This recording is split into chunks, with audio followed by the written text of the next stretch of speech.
Ita, apa kabar? Halo, Bas. Kabar baik. Lama nggak ketemu, lama nggak Iya, ngobrol. lama banget ya tahunan. Jadi Iya. teman-teman, ini kita punya teman aku yang akan sharing mengenai sekolah di New Zealand ya. Jadi Mm-mm. pertama-tama mungkin kita bisa perkenalan dulu. Oh ya, by the way, Ita ini teman satu kuliah dulu di University Barcelona di Malang. Kita sama-sama satu angkatan. Brawijaya, Bas, bukan Barcelona. Oh ya, sorry. So, Brawijaya benar-benar benar Brawijaya ya. Mau nggak Ita persilakan perkenalkan diri dulu. Halo, namaku Ita Perwira. Tadi yang dibilang Basuki, aku temannya Basuki waktu kuliah di FK Brawijaya. Sekarang tinggalnya di Jakarta, kerjanya di IFRC, International Federation of the Red Cross and Red Crescent, jadi health officer gitu. S2-nya aku sempat ambil epidemiologi di UI, terus dapat scholarship untuk S2 di University of Auckland. Aku ambil Master of Public Health di Faculty of Population Health-nya di University of Auckland. Gitu. Oh, oke. Jadi masternya dua ya, berarti kamu ya. Ah, ah. Pertama ngambil di UI dulu berarti ya. Di UI dulu, sambil Eh, kerja soalnya waktu itu. itu jurusannya apa tak dulu tak? Aku ambil epidemiologi. Oke. Terus ke New Zealandnya tahun berapa ya berangkatnya ya? Ke New Zealand itu tahun 2013 kalau nggak salah, awal tahun. Jadi selesai master di UI langsung berangkat ke New Zealand atau ada jeda dulu? Nggak, aku ada jeda. Aku sempat kerja dulu. Mm-mm. Jadi kerja 2 tahunan gitu, terus aku apply lagi beasiswa, terus baru lanjut lagi. Nah, itu kenapa milihnya New Zealand waktu itu? Bisa diceritain nggak awal mulanya? Pilihnya New Zealand kenapa? Jadi sebenarnya coba-coba beberapa sih, Bas. Nyoba beberapa scholarship, kebetulan yang nyantol New Zealand. Waktu itu sebenarnya sempet bareng itu dapat satu lagi itu dari US, tapi bukan bukan scholarship S2 gitu, tapi kayak training gitu, short course. Nah, tapi karena ini kan degree gitu, aku ambil yang New Zealand itu. Ya, jadi penting ya buat teman-teman yang mau daftar beasiswa itu karena nggak gampang ya dapat. Jadi coba berulang kali. Apa namanya istilahnya kesempatannya itu kita nggak tahu kapan gitu ya. Betul-betul, kadang nggak bisa sekali nyoba langsung dapet sih. Jadi ya ada beberapa kali juga nyoba Australia, nyoba US, dapetnya yang pas ini New Zealand baru pertama nyoba langsung dapet sih, alhamdulillah gitu. Itu programnya berapa tahun nih tak masternya? Aku ambil yang 2 tahun. Jadi kalau di New Zealand itu ada beberapa pilihan. Ada mereka tuh yang postgrad itu 1 tahun, tapi nggak dapat master, cuman postgrad degree gitu. Dan agak susah sih kalau di Indonesia mungkin jadi nggak ada persamaannya karena dia cuman setahun course gitu, dan nggak dapat master. Kemudian kalau yang master pun ada 2 pilihannya, mau yang course atau mau yang research gitu. Aku ambil yang course, jadi kayak nulis tesisnya itu nggak full di setahun terakhir, tapi cuma 1 semester akhir gitu. Aku lebih banyak porsi Oh, ambil course kuliahnya gitu. oh jadi ada dua dua track ya. Soalnya kalau di Eropa Mm-mm. aku dulu kayaknya nggak ada deh pilihan kayak gitu. Cuman by research jadi 2 tahun sama. Terus ada tesis di semester akhir. Jadi di semester keempat tesisnya. Semester keempat. Hmm.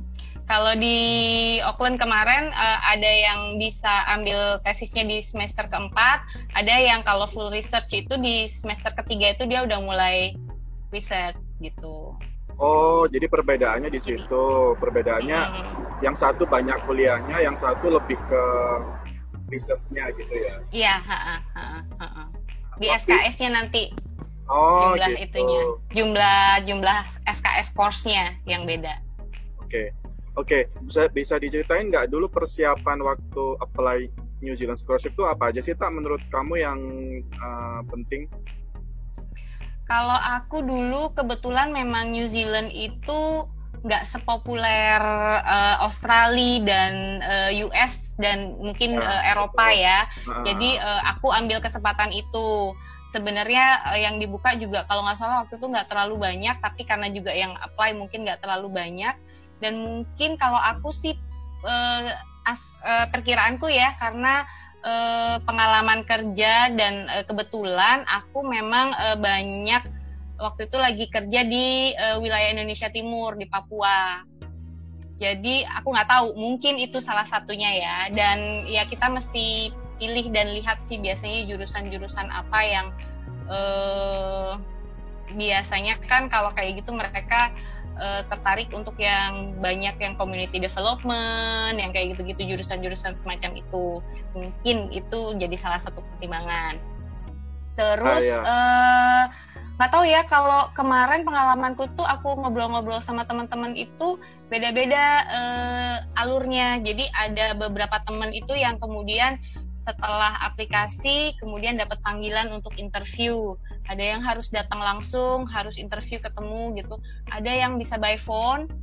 Nah, kalau aku waktu itu justru nggak pakai interview, jadi aku udah di email dan di telepon, cuman dikasih tahu bahwa udah lolos, dapet gitu. Oh, jadi kamu dapat info langsung diterima ya berarti? Tanpa harus interview. Nah, aku nggak tahu itu pertimbangannya gimana, itu kan tergantung yang mutusin, yang milih gitu. Iya benar. Tapi menurutku pengalaman kerja itu ini berpengaruh banget sih sebenarnya. Karena aku juga ngerasa keterima beasiswa S2 itu karena pengalaman kerja di Indonesia Timur juga. menurutku sih. Karena waktu itu kan kita nulis tuh di motivation letter, di CV gitu kan. Betul. Jadi mungkin di situ sih nilai plusnya. Karena kalau yang lain kan standar kan, kayak nilai yang penting IPK melebihi dari standar, terus bahasa Inggris juga standar kan, yang lain-lain. Karena kalau IPK sih biasa-biasa aja. Nah itu nggak jadi jaminan juga kalau IPK bagus tapi nggak ada kegiatan kan. Betul. Terus waktu itu dari proses pendaftaran kemudian diterima itu jaraknya berapa lama itu? Aku lupa. Kalau nggak salah pembukaannya New Zealand itu sekitar bulan Maret April gitu deh. Maret April. Aku dikasih taunya itu sekitar akhir-akhir tahun, bulan Oktober November. Kemudian jalan itu di awal tahun berikutnya. Memang rata-rata 1 tahun prosesnya, jadi kita daftar tahun ini, kalau diterima berangkatnya tahun depan ya biasanya. Betul, hampir 1 tahun. Kemudian nanti juga pasti akan dapat ini sih briefing segala macam, itu pasti akan dibantu juga sama mereka, diinfoin. Oke. Dan waktu sudah berangkat itu tempat tinggal nyari sendiri atau dicarikan, Tak? Jadi kalau aku, karena kan aku beasiswanya dari New Zealand Aid, itu kalau menurutku enak banget karena semuanya itu dibantu dan difasilitasi. Jadi kayak mulai dari ngurus visa dan lain-lain, tiket itu udah aman lah ya, kita sama sekali nggak repot, itu dibantu sama mereka. Kemudian di sananya memang harus cari sendiri. Cuman di awal, di sebulan pertama itu mereka bantu sediakan. Jadi di awal itu udah ditawarkan, kamu bisa nyari dari Indonesia, itu kan sebenarnya kita udah bisa tuh kontak-kontak sama teman-teman PPI yang di sana, dibantu untuk cari. Nah kalau misalnya sampai mau berangkat itu belum dapat juga, mereka bisa bantu untuk carikan kayak dormnya university gitu. Cuman memang kalau dormnya university, anehnya kalau di New Zealand, di Auckland terutama, itu mahal banget. Jadi harganya itu di atas kalau kita nyari dorm sendiri. Jadi waktu itu ya udah aku putusin untuk ngambil itu cuman untuk 2 minggu kalau nggak salah. Nah 2 minggu awal itu sambil nyari tempat gitu. Oh iya. Terus kayak tiket pesawat dibeliin sama mereka atau beli sendiri nanti di reimburse gitu? Dibeliin. Jadi semua dibeliin. Jadi tinggal aku netapin aja ya konsultasi juga tanggal berapa. Aku mau udah berangkat lebih awal atau gimana kayak gitu-gitu. Itu diskusi minta tanggal sekian. Kemudian nanti mereka akan konfirmasi. Gitu. Oh, oke. Jadi ya kalau aku dulu itu semua ngurus sendiri. Jadi kita cuma dikasih surat diterima, terus ngurus visa sendiri, beli tiket juga beli sendiri, pakai uang sendiri dulu. Jadi mereka sistemnya reimburse. Jadi semua kita urusin sendiri dulu. Ketika nyampe di Eropa, setelah kita bikin account bank, mereka transfer tuh biaya-biaya yang sudah kita keluarkan. Tapi ya bingung juga awal-awal, terus kayak cari apartemen juga nyari sendiri. Cuman waktu itu di kampusku ada ini departemen akomodasi gitu loh yang bantu. Tapi memang harga dorm itu memang jauh lebih mahal sama kayak di New Zealand yang kamu bilang. Karena dorm di sini itu kayak hotel. Jadi itu makan itu udah disediain, kamarnya juga udah kayak kamar hotel. Wah, enak sih Bas kalau kamar hotel. Kalau dormku itu kalau di University of Auckland tuh ada beberapa pilihan dorm. Jadi ada dorm yang kayak asrama, itu biasanya penghuninya kayak anak-anak undergrad. Itu yang harganya paling murah. Terus ada yang kayak model semi apartemen gitu, yang studio, kemudian ada peralatan ada dapur dan lain-lain. Ada yang model rumah. Jadi macam-macam. Nah, aku pilih yang paling murah. Jadi dapatnya yang model dorm buat anak undergrad. Itu memang kamar satu, tapi kecil banget. Bener-bener kayak asrama gitu, dan kamar mandi di luar ya berarti ya? Kamar mandi di luar, sharing, campur, terus makanan disiapin. Semuanya udah nggak mikir, cuman jadinya mahal banget. Iya benar. Dapat makan. Cuman waktu itu kalau aku satu mahal, dua karena itu kan kayak asrama. Aku mikir karena kan aku udah lumayan berumur ya sih, dan itu kayak isinya anak-anak undergrad. Anak muda biasanya. Aku pusing. Iya. Biasanya emang suka party mereka. Rame nggak bisa belajar. Kalau weekend gitu tengah malam brok, aduh gitu. Jadi ya, emang ada plus minusnya. Iya, kalau tinggal di apartemen ya kayak rumah sendiri, biasanya sharing sama teman atau sama beberapa orang gitu kan. Nah kalau di dorm ya kayak asrama mahasiswa lah kalau di Indonesia ya. Betul. Kayak asrama dulu anak-anak tuh yang di Brawijaya. Kalau nominal beasiswa dengan biaya hidup segala macam itu cukup ya Tak ya?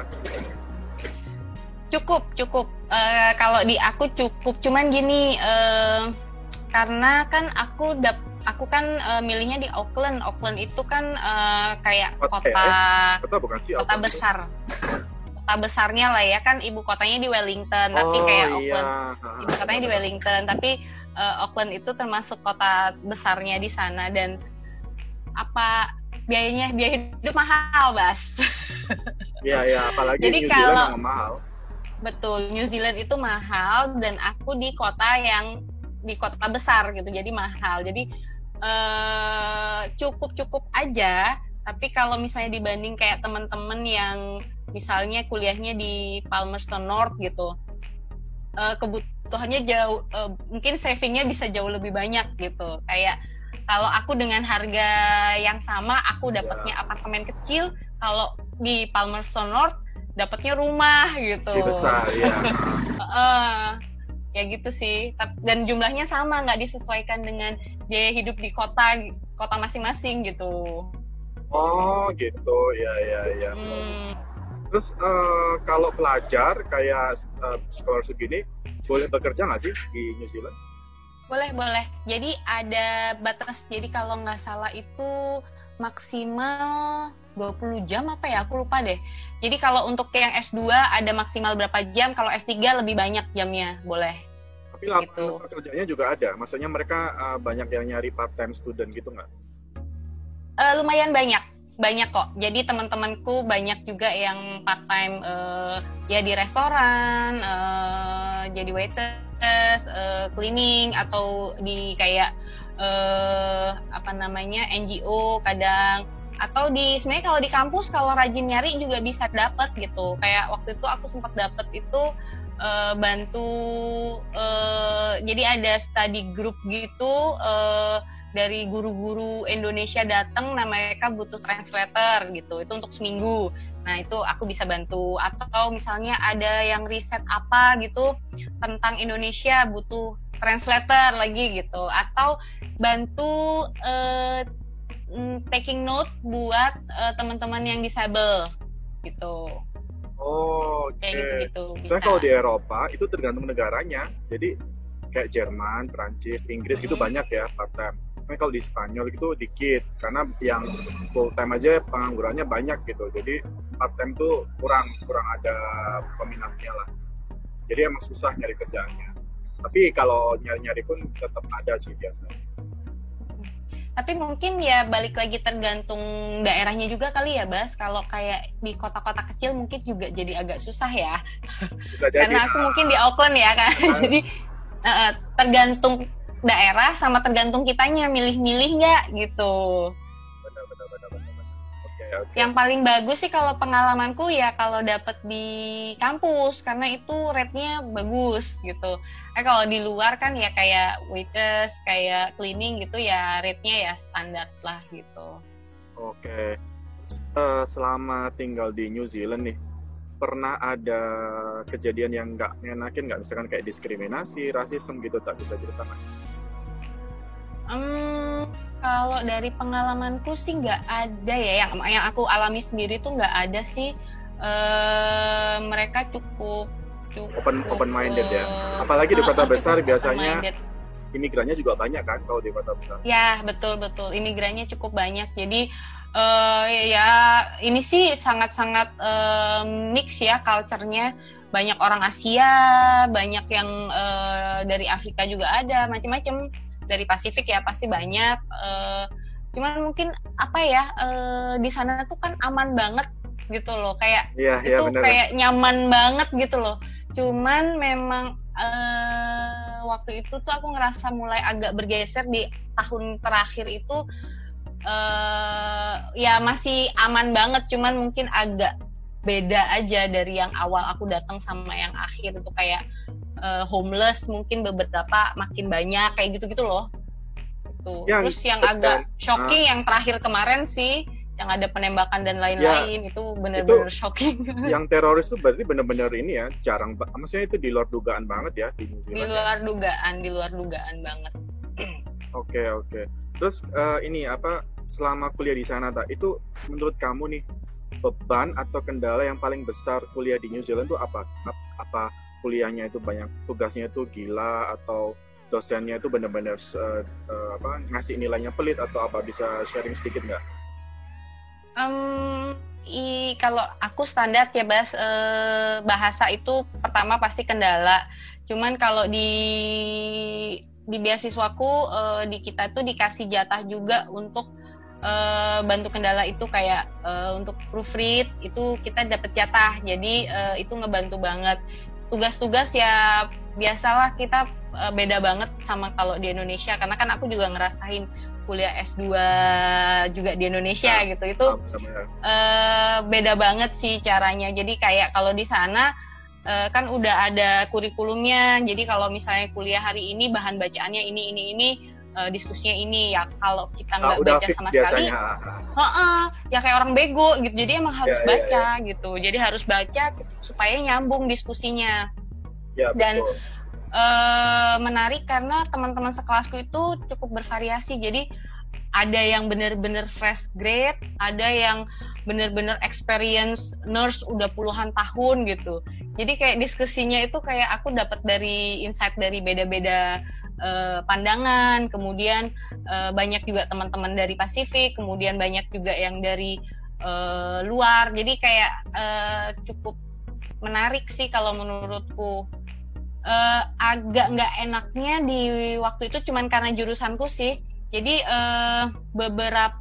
bukan beberapa kelasnya itu karena banyak, hampir setengah itu orang-orang yang bekerja. Kayak tadi kan aku bilang ada nurse yang ambil S2 gitu.